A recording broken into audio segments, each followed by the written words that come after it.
Hello, welcome to the second in a short two-part series on spreadsheet risk.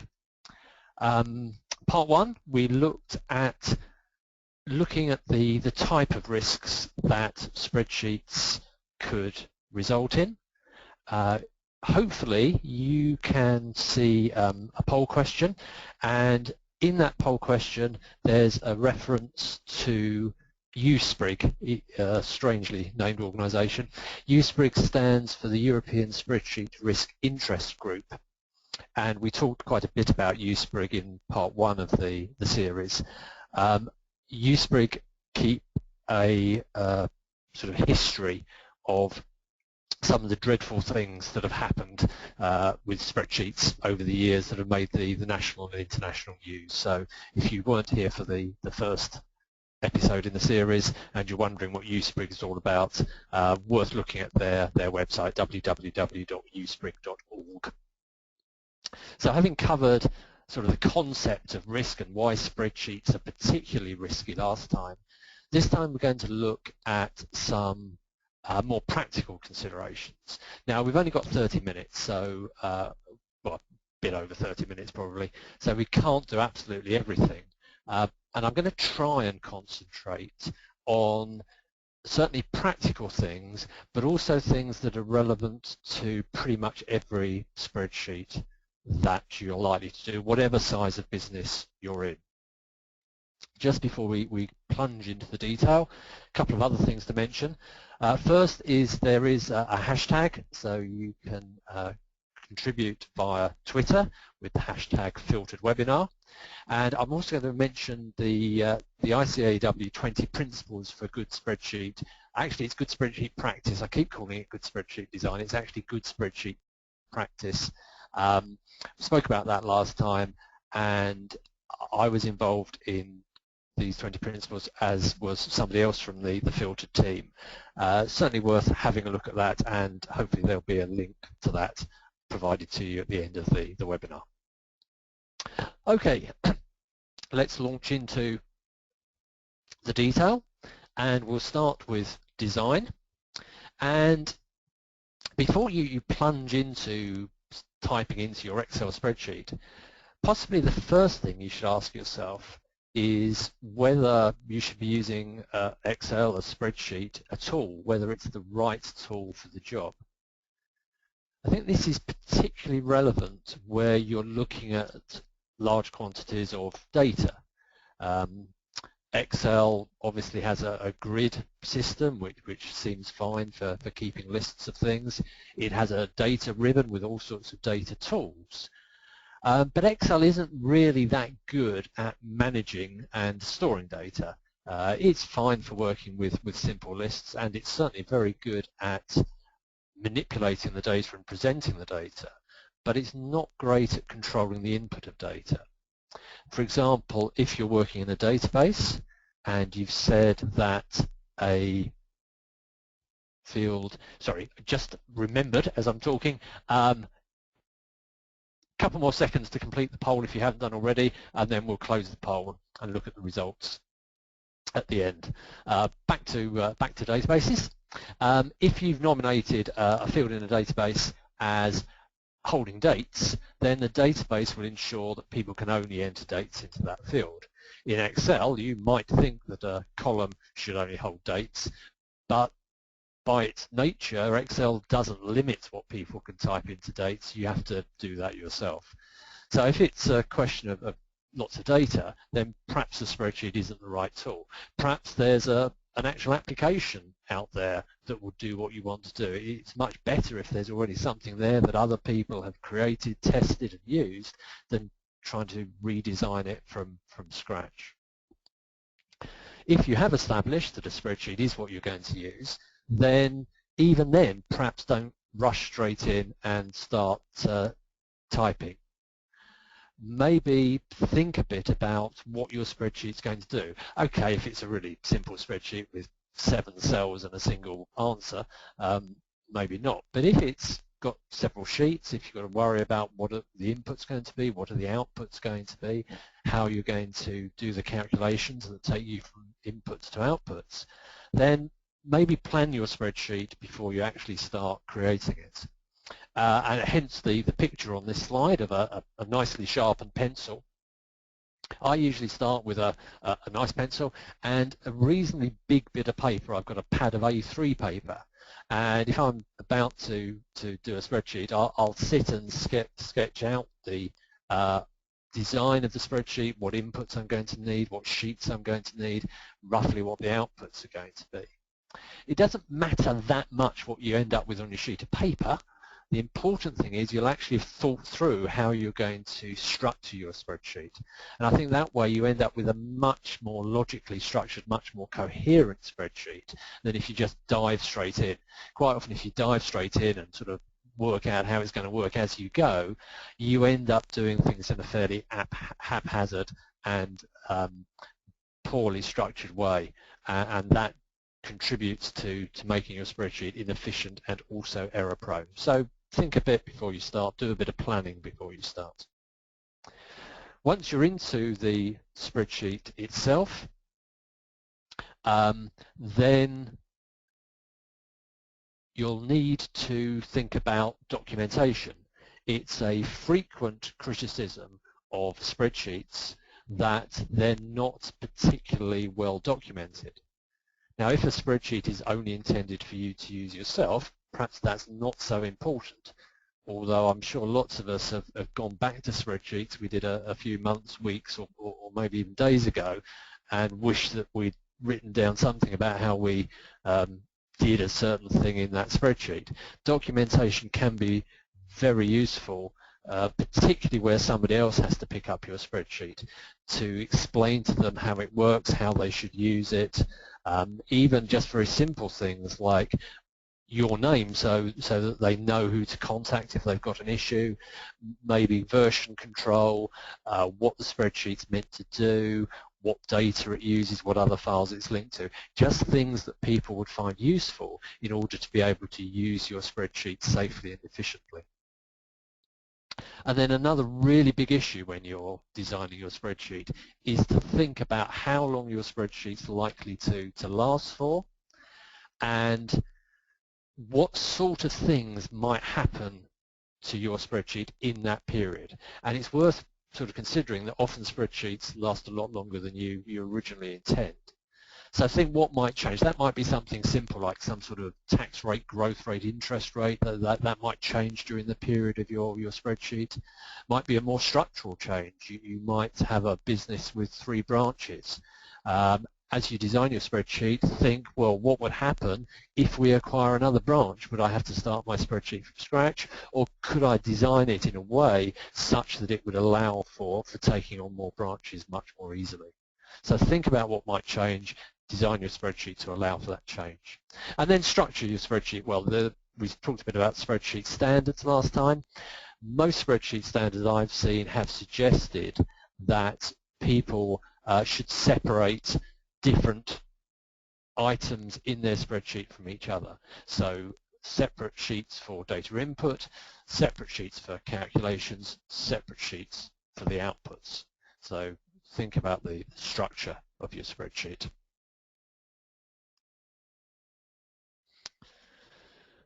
Let's move on to the people issue, and I've entitled this Experts and Macros.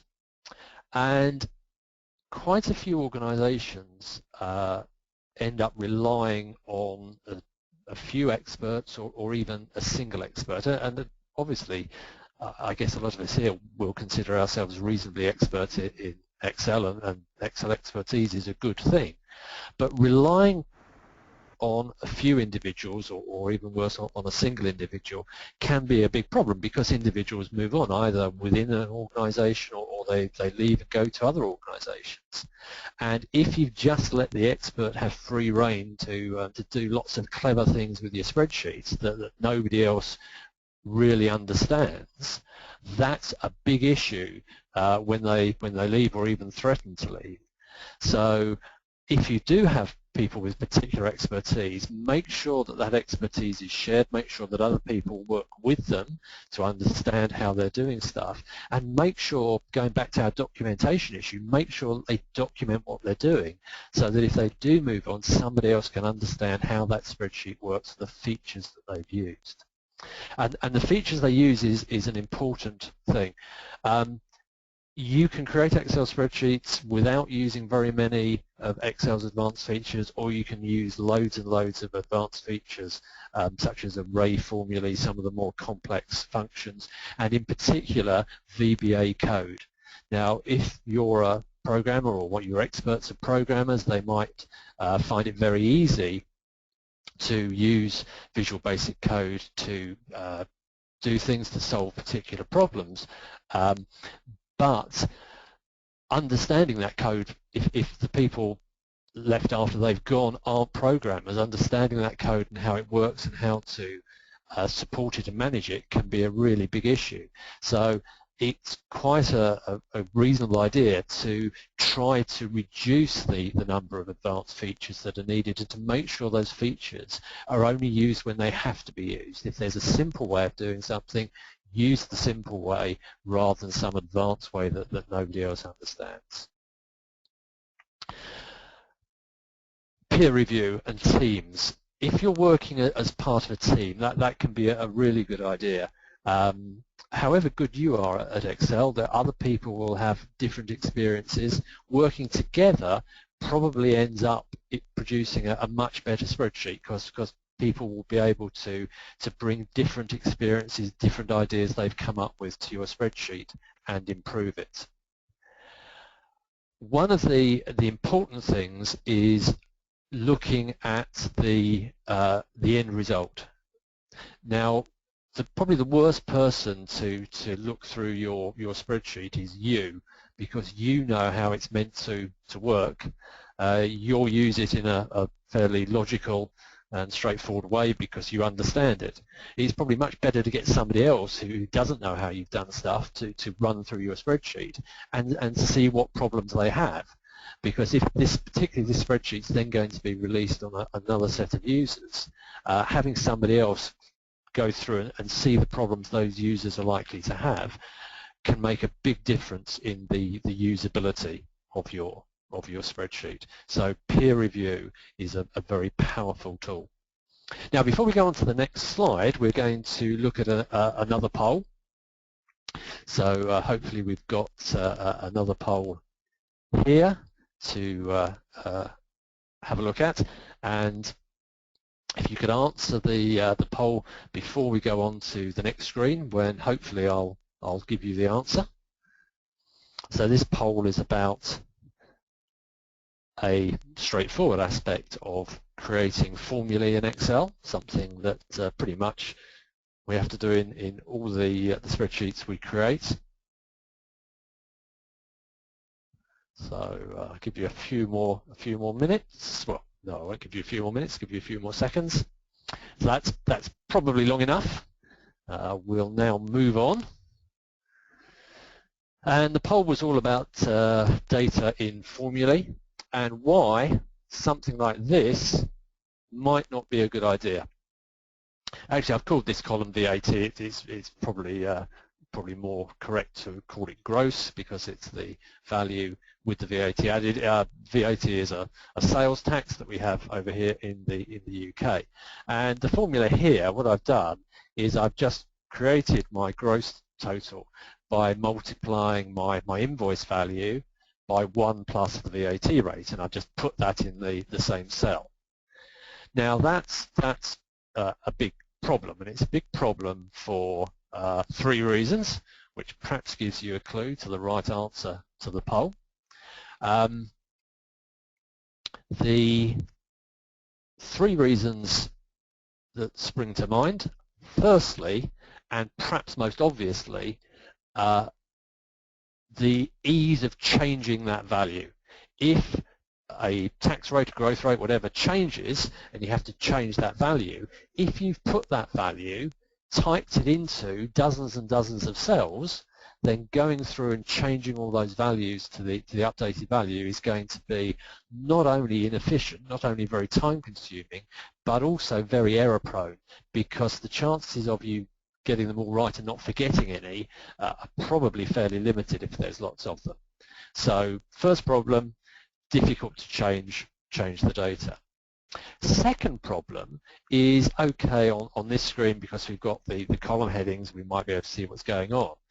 But if we haven't got these column headings, if it's not immediately obvious, we've got no way of saying what the 0.2 is. We're just multiplying this 1.2. Why are we doing that?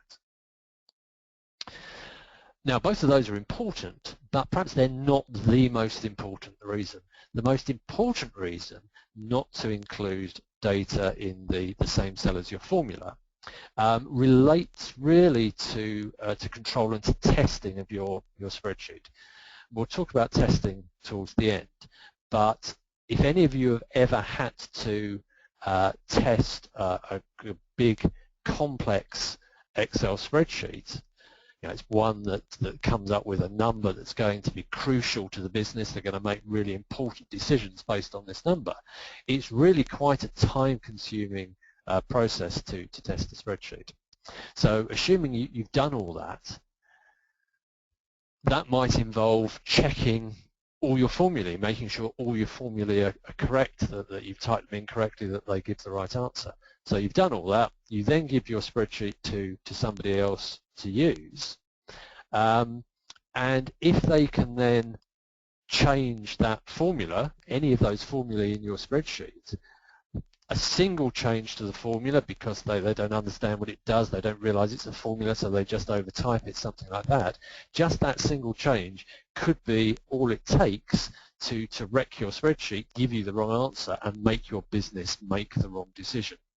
So rather than set it out as we've done here, what would be much better would be to have our VAT rate clearly labeled in its own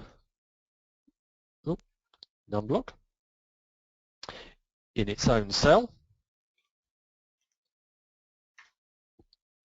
and then let's delete all of those.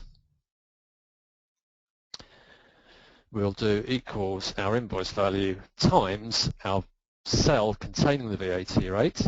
Now that will need to be absolute. We'll describe what that's all about in a second. So we can use the F4 key to make that absolute, and then we can copy that down. We could drag down, but there's a neat little trick that if you double click the fill handle here and you've got no blanks on the left hand side, that will automatically copy your value down to the other cells.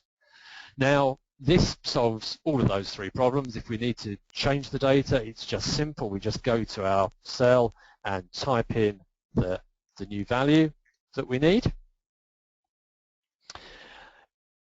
We can see what it's all about. If we look at the formula, we can see it points to B3. We can look at B3 and it has the VAT rate in it. We can make that even easier, because one of the things we could do is use a range name. We could click on that cell and we could call it something like my VAT rate or something. And then we could make our formula, rather than using B3, we could just use that VAT rate, and then if our formula isn't on the same sheet, we can see just by the name we've given the cell what it's doing, so self-documenting formulae. But as I said, perhaps the most important part isn't either of those two things. It's that having done that, we can then lock the cells that contain formulae, so people can't change our formulae cells, and leave or unlock the cells that contain data. Because if a cell contains both formula and data, as ours did originally, we can't lock it because we need to give people access to the data, and if we leave it unlocked, they can change the formula and wreck the spreadsheet.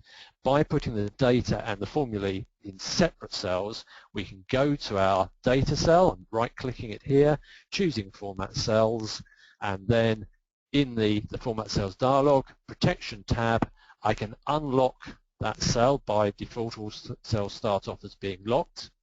The other thing I might want to do is to change the appearance. I might use the input cell style so people know which cells they can change. Now at the moment, it doesn't make any difference whether I've locked it or unlocked it. It only makes a difference if I go to the review ribbon and click on Protect Sheet, where I could use a password. I can select all sorts of different things I can allow people to do or stop them doing.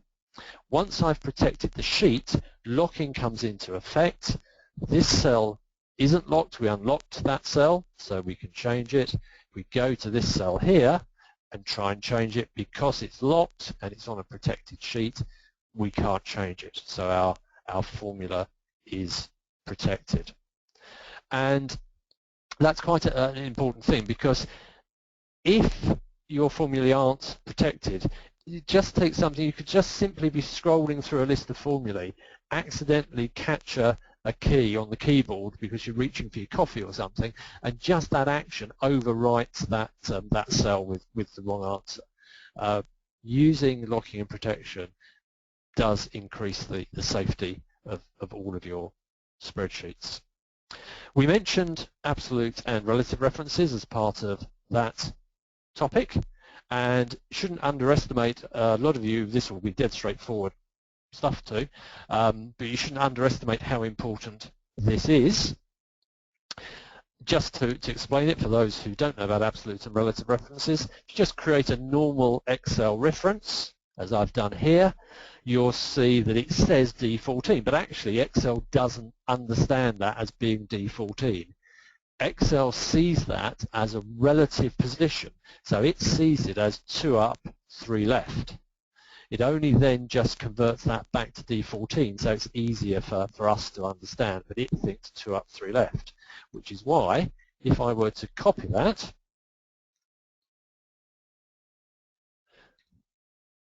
then it still thinks 2 up, 3 left, so it's now pointing at a different cell. So that's what a relative reference is all about. And relative references are often good and useful. If you've got several columns, you can put a sum at the bottom of one column, copy it along to the bottom of the other columns, and it will adjust to give you the sum of each column in turn, which is a good thing. But in this example, things are not so easy. What we've done here is we've just used a normal reference. Now, if I was just to copy that down, you'll see that because that isn't B14 to B15, it's 3 up to 2 up. When I copy it down to the next cell, it's still 3 up to 2 up, therefore it's 7.5% times nothing, which is why I get 0. To do what I've done here, I'd have to actually, as I did, go through and type all these in individually, which is inefficient, and we'll see it's bad for other reasons as well. So we need the ability to be able to say to Excel, don't think in these relative terms, think absolutely. We do that with the dollar signs, so we could change this formula. So the F4 key quickly toggles between the different absolute and relative options. So by putting dollar signs in front of our reference, $B, $14 times $B, $15, that anchors the reference, so we can then copy it down and it will stay the same. We can see here, still B14 times B15. However, because of the way we've created that absolute reference, if we copy it across, we've told it to stay with B14 and B15. And it's done exactly that. So when we get to the bottom of D, it's still B14 to B15. That's why the dollar signs are in front of both the column part of the reference and the row part of the reference. That means we can remove the dollar signs from the column part, leave them in front of the row part. Because there are dollar signs in front of the row part, we can still copy it down and it still says B $14 to B $15, but there are no dollar signs in front of the column part, so when we copy it across, it correctly changes to C and D. So a relatively simple thing, understanding absolute and relative references. But in terms of efficiency, we've typed in one formula rather than 15. This could maybe be 25 years worth of mortgages and lots more different options, in which case it would have taken forever to type these all in individually. But also it makes our whole spreadsheet much more reliable and robust and easier to check. Every time you type something in, you run the risk of typing it in incorrectly. Even if you're just typing a letter in Word, the more words there are in your letter, the more likely there are to be spelling mistakes. Exactly the same in Excel. If you keep typing lots, you will make more errors. So the more different formulae you type in, the more errors will occur. If you can construct a single formula, prove that it's right, test it, prove that it's right, and then just copy it down and across, then that's only a 15th possibility of error, or much smaller possibility if you think of lots more cells. And it also makes it much easier for somebody else to check what you've done, and also for Excel to point out there's an error. So you'll know that Excel has built-in error checking, and if these formulae are meant to be the same and I change one of them for some reason,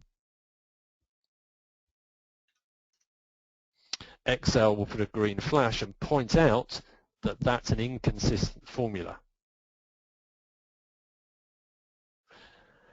Don't ever rely on these things. For example, if I were to do the same thing here,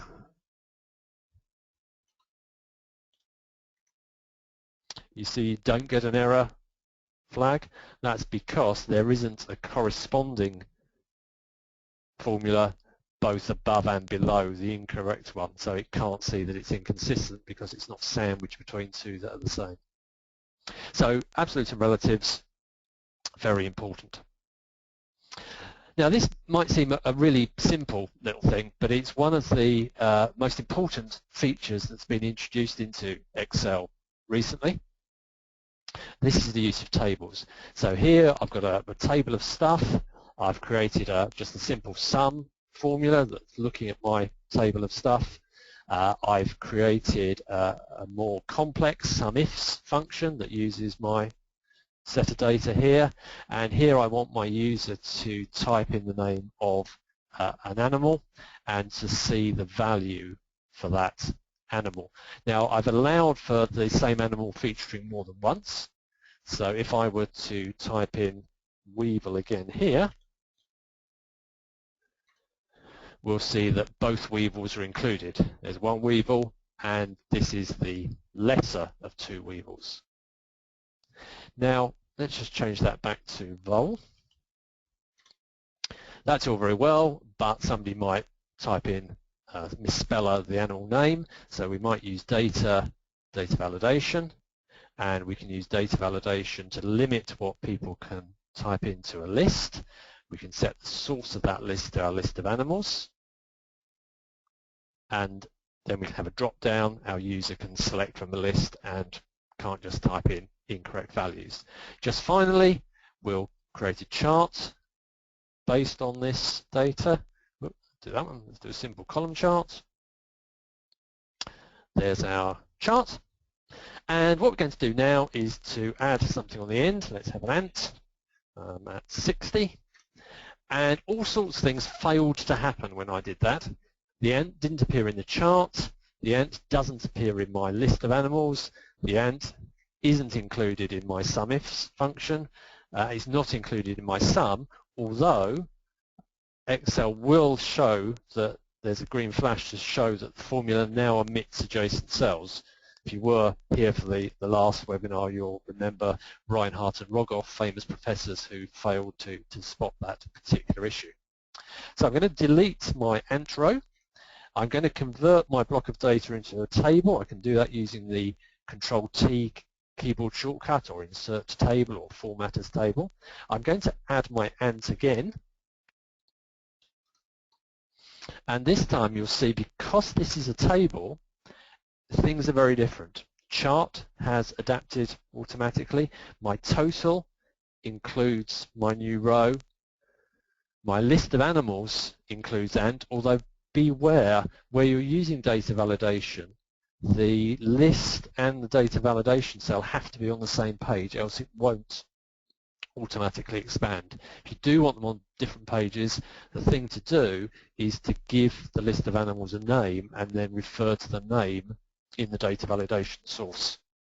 Finally, my SUMIFS formula has been extended to include the new rows. So a very simple but quite powerful thing to do is where you do have data that you've got stuff based on that might expand, you might add stuff to, consider using a table, and that should make the formulae adjust more automatically and reduce the risk of you forgetting to change a formula and ending up with an error. A couple of things to say about Excel functions. First of all is the importance of knowing the Excel functions you have available. If you look in the formulas ribbon, you've got all your functions by category, and the advantage of knowing a lot about functions is you can choose the most appropriate function for a particular thing. So here, over here, again in the UK, we have a duty, a stamp duty we pay if we buy a house, and that's linked to the value of the house. If it's above £125,000, it's one rate. If it's above £250,000, it's another rate. So I've set up a little table here with some rates and values. Now I could create that formula as I've done here using if. So I could say if the property value is less than A5, then it's got to be the lowest rate. If it isn't, then I need to check the next one, see if it's less than A6, and then it will be B5. Is it less than A7? B6, and so on. So quite a lengthy formula. I'm embedding ifs within ifs. I've got lots of brackets at the end. And also, if suddenly the government introduced, as they have done, another band and another rate, then I've got to redo my formula because it will no longer work. Now, if I knew lots about the VLOOKUP function, in particular how to use the VLOOKUP function to do an approximate lookup, then I could use that function instead, and it's a much simpler function. It just takes the value, the property value, I've given this cell the name property value, compares it to the table range, and brings in the result from column 2. Also, just bringing in the use of tables that we've just looked at, I could then add another range quite easily, and you'll see that if I do that, then my VLOOKUP with a table adjusts correctly, whereas I'd have to manually change my if. So knowing your functions helps you use the most efficient function to do certain things. Having said that, functions can be dangerous. You do need to make sure you understand the function. Here's a very simple example. This function calculates the monthly repayments on a loan. So how come, surely we've got 14 more slots for people so I think there's a bit of feedback in the background. Somebody will probably sort that out. So here we've got the use of the PMT function. So we're going to go to use our PMT function to calculate the repayments on this loan, and this might seem very straightforward. There's the cell with the rate, there's the cell with the number of periods, there's the cell with the value. That must have done it. So our monthly repayments on our £100,000 loan are nearly £9,000. Clearly that's not right. And if we didn't think about it, if we just used the function without thinking about it, without checking it, without exercising some sort of reasonableness check, we'd have made a significant error. If we go back and we're a bit more careful about the function, we can see even just here on the screen, it warns us that we must be consistent about our periods. So we're looking for monthly repayments, but we've quoted an annual interest rate. So we need to divide the interest rate by 12, but we need to multiply the number of years by 12 because we make 12 payments each year. When we understand how the function works, we get a much more reasonable answer. So when you're using a function, you're sticking all these numbers into Excel, it's doing something with them and spitting out an answer. If if you don't understand exactly how it's working, that answer may be completely wrong. So do make sure, particularly the first few times you use a function, that you check it carefully, you understand how it works. So we've seen that functions formulae can create errors. So one method of making our spreadsheets less risky would be not to use any formulae. And that's sort of the way that Excel's been going recently. There have been all these new tools and add-ins introduced which rely on linking Excel to external data sources and then using things like pivot tables and various other techniques to analyze and summarize that data and present it. Here we've got a sort of a dashboard presentation. Now I could produce this, I think, reasonably sort of advanced presentation of the data with hardly any actual Excel formulae. Doesn't mean there's no risk involved, but it's a different risk. It's not a risk that means you've got thousands of individual cells in your workbook that you've got to check each individual formula to make sure it works. Hopefully you'll be able to check and audit a spreadsheet designed on that basis a lot more quickly than a traditionally designed one. So now it's time for our final poll, and this is to do with checks and when we should add checks and controls to our spreadsheet. So if you'd like to just have a quick read of when you should add your controls to your spreadsheet and choose your answer.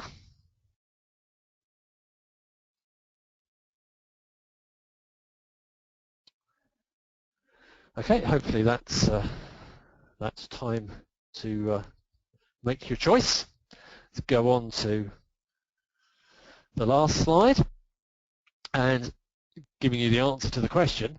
It's a good idea to build in checks and controls. Hopefully you already do. A lot of you will already do this. If you've got two figures in your spreadsheet that should be the same, then you can use the if function maybe to compare them, and if they're different, to issue some sort of warning message. If you've got values that go beyond limits that you've set, so sort of exception reporting, again you can create formulae to check for that and report to you that there's such a problem. The important thing is, I think, to build in these checks as you go. Now, I once I was doing a lecture, somebody came to me, they said, I've got this spreadsheet, it's a really big complicated spreadsheet, and when I'd finished it, I stuck a balance sheet in at the end to make sure it all balanced, and it didn't, and now I can't find out why it doesn't. And it was a complete nightmare because this was a really complex spreadsheet with links going backwards and forwards all over the place, and trying to find out why the spreadsheet, why the balance sheet of the spreadsheet didn't balance was close to impossible. Had that person built the spreadsheet, built the balance sheet in as one of the first things they'd done, then they could have checked the balance sheet at each stage of creating the spreadsheet to make sure that it continued to balance. And if it didn't, they'd have known exactly where the problem is and making it much easier to sort it out. So if you build in your checks as you go and you keep referring to those checks to make sure they stay correct, it can isolate any problems you need to sort out quite effectively, much more effectively than sticking the checks in at the end. Also, in making sure your spreadsheets are right, think about test data. You might have some data you know the answer to. You can put that data into your spreadsheet, see what answer comes out, make sure it's correct, or you can do things like put in a series of zeros or ones so that any other numbers are immediately highlighted. You need to be a little bit creative about thinking how you're going to do that sort of thing. Whatever you do, you might have to go through and just manually check certain calculations to make sure you've got them right, or make sure somebody else has got them right. This comes back to our idea of peer review that we mentioned at the beginning. Probably the best person to get to review your work is somebody who doesn't like you very much, somebody who's really keen to point out all your errors.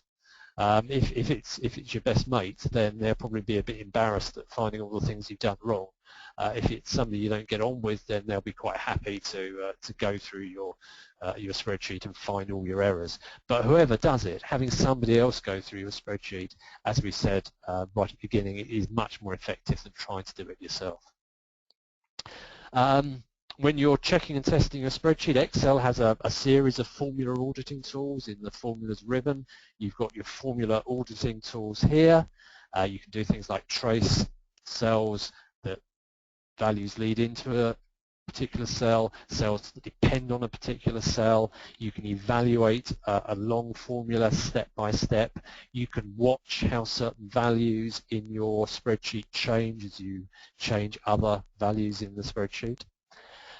Fairly limited set of tools. So in 2013, Microsoft introduced Inquire, which has got a much more comprehensive set of auditing tools.